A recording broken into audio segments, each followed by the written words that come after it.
Hey everybody, this is D Hunter bringing another action figure review.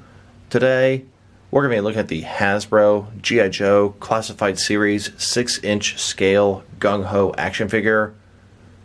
Now Gung Ho is one of the Joes, the good guy team in the G.I. Joe world. I remember getting a Gung Ho figure as a kid for Christmas, and I really liked him. And I must say, this figure looks pretty cool as well. So let's go ahead and check out the packaging here. As you can see, G.I. Joe Classified, Hasbro, Gung Ho. Here he is, comes with a couple weapons, looks like a backpack. He looks like a pretty cool military guy. At the top, looks like this is the 7th figure in the line. One side here, I guess it's some sort of Joe insignia. The other side here, you can see Gung Ho. At the bottom, there is a barcode, in case that helps anybody, and a bunch of credits. On the back, you can see the entire G.I. Joe universe ready to go. I got my figure from Amazon.com, pre-ordered him a while ago, and he finally showed up. So, with no further ado, let's crack him open. Alright, now that we got this figure out of the package, here he is with all of his accessories laid out. He does come with 3 different guns. Looks like a machine gun, a shotgun, and some kind of grenade launcher. He also has a backpack. But before we look at the accessories, let's check out the actual figure. So I remember having Gung Ho as a kid, one of those really tough looking guys, got that big tough guy mustache, he's usually bald or has a mohawk. This guy has a removable hat, looks really cool underneath, and the hat itself looks like a great military hat. One thing I've noticed, this guy is quite a bit taller than the other G.I. Joes. He's got a soft vest here, looks like it's going to be removable, fully sculpted body, tattoos, little armor on his forearm here, as well as one elbow pad, gloved hands, looks like double jointed elbows, double jointed knees. Liking what I'm seeing so far, all kind of attachments, got grenades, got, I don't know, smoke bombs or something here. He looks great, got the camo pants. Really feeling this guy so far, loving the way he looks, Mr. Tough Guy here. And then, here's the figure broken down as far as he can go, with all of his removable parts detached. Although he doesn't come with any alternate hands, his hands still popped out with complete ease. But I was able to get a lot of the other loose parts off. I could probably pull this thing off as well, but it didn't really seem worth it. Now let's go ahead and check out his accessories. I'm not going to spend a lot of time on some of his armor pieces. Not really intended to be removed, but they sure can be. This one goes onto his right forearm. This one here goes onto his left elbow. They're made of a soft material, kind of bendy and whatnot. Then we've got his vest here. This thing can open up. You can see the hole in the back for his backpack. I like their grenades, some armored pieces, one large shoulder pad. It looks really nice. Now that we've got those pieces reattached, let's check out his other accessories. Now let's look at his hat. I think his hat looks great.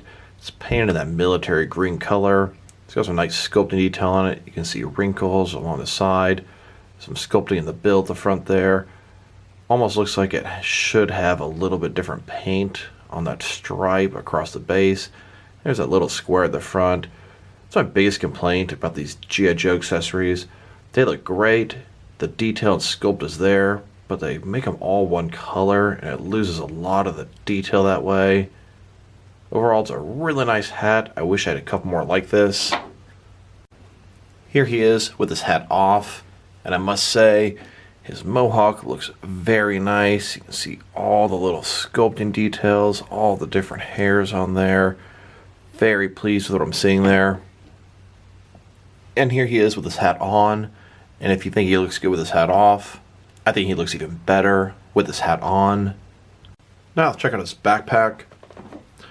Pretty flat. It's got the peg to connect to his back. And you can see it's got a lot of sculpting detail. Got some wrinkles, got some straps. Not really seeing any pouches.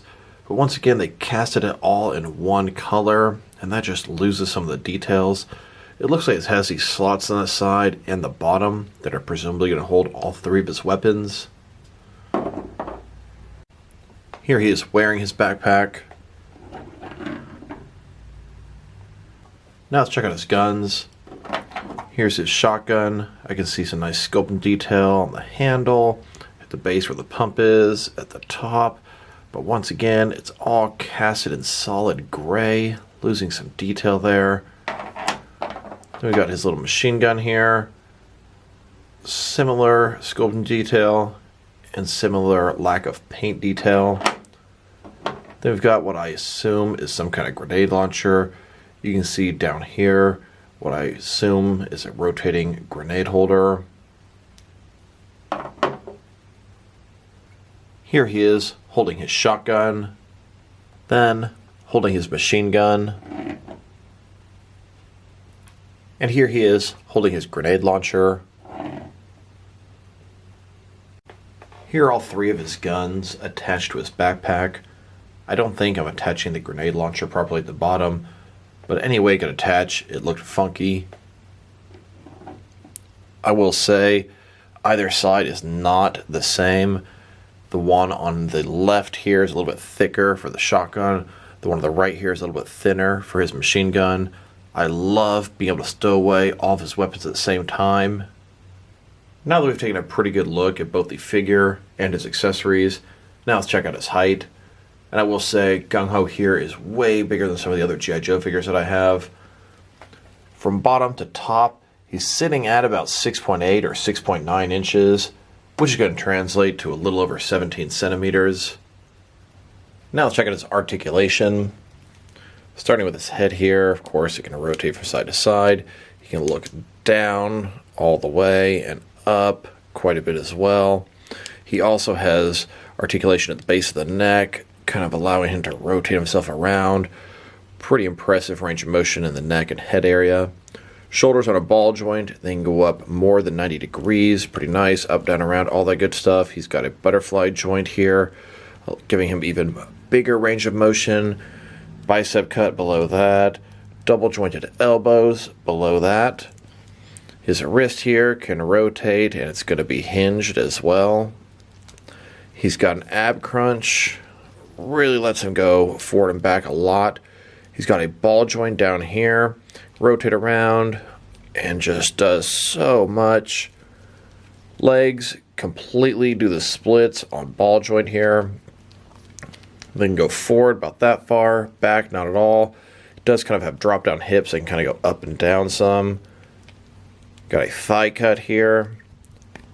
Double jointed knees below that. A boot cut. Then his feet can go up and down, and they can tilt and rotate sort of at the same time. Here's Gung Ho standing in front of a military Jeep. This Jeep is from Plan B Toys military collection and is for 6-inch scale figures. He's a little bit too large for it, but I bet I can squeeze him in there. Like I said before, he's a little bit too large for this thing.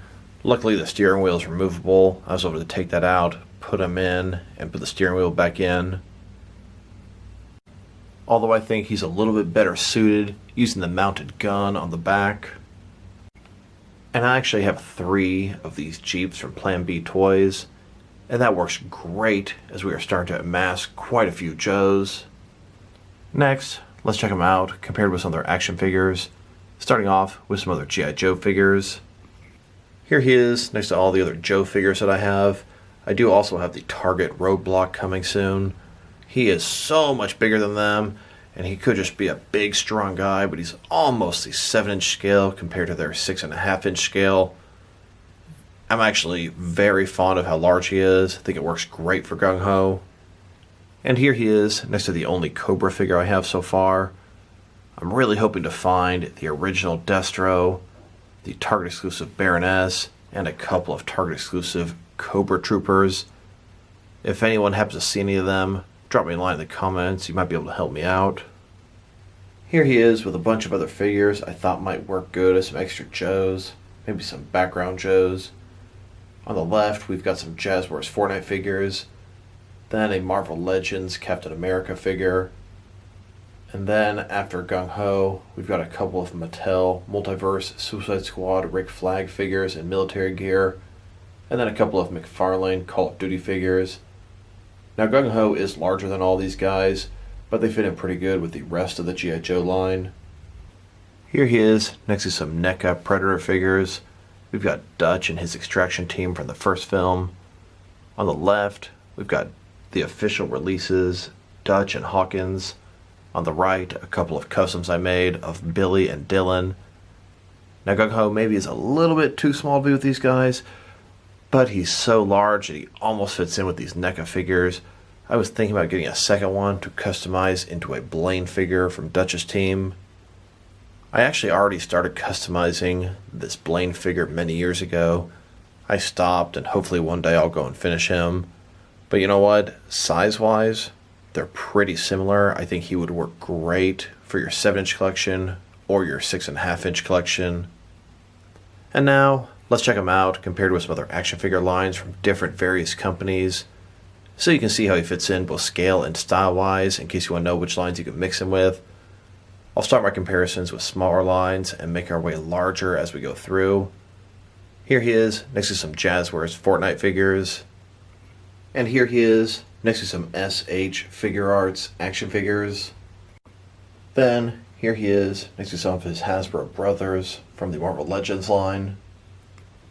And here he is next to some Mafex figures. Then next to some Mattel, DC Universe Classics, and Multiverse figures. And here he is next to some Mezco 1/12 cloth soft goods action figures.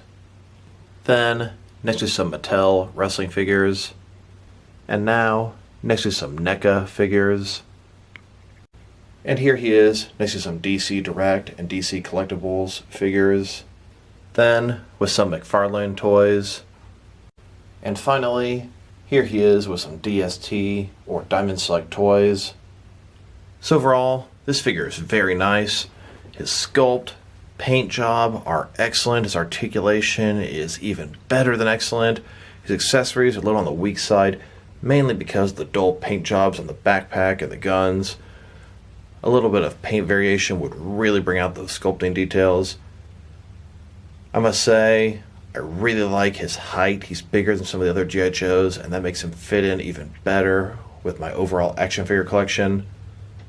If I were to rate this guy, I'd give him a solid 8 out of 10. He might be my favorite G.I. Joe figure so far. Don't get me wrong, I like the design of Snake Eyes better, but as far as action figures go, this Gung Ho is great. So this is D Hunter. Thank you guys for watching this video. If you liked the video, press like below. If you have anything you want to say about the video, add it to the comment section. If you want to see additional action figure reviews from me, press subscribe. I do appreciate when you do that. Once again, this is D Hunter. Thank you guys for watching this video, and I will talk to you guys real soon.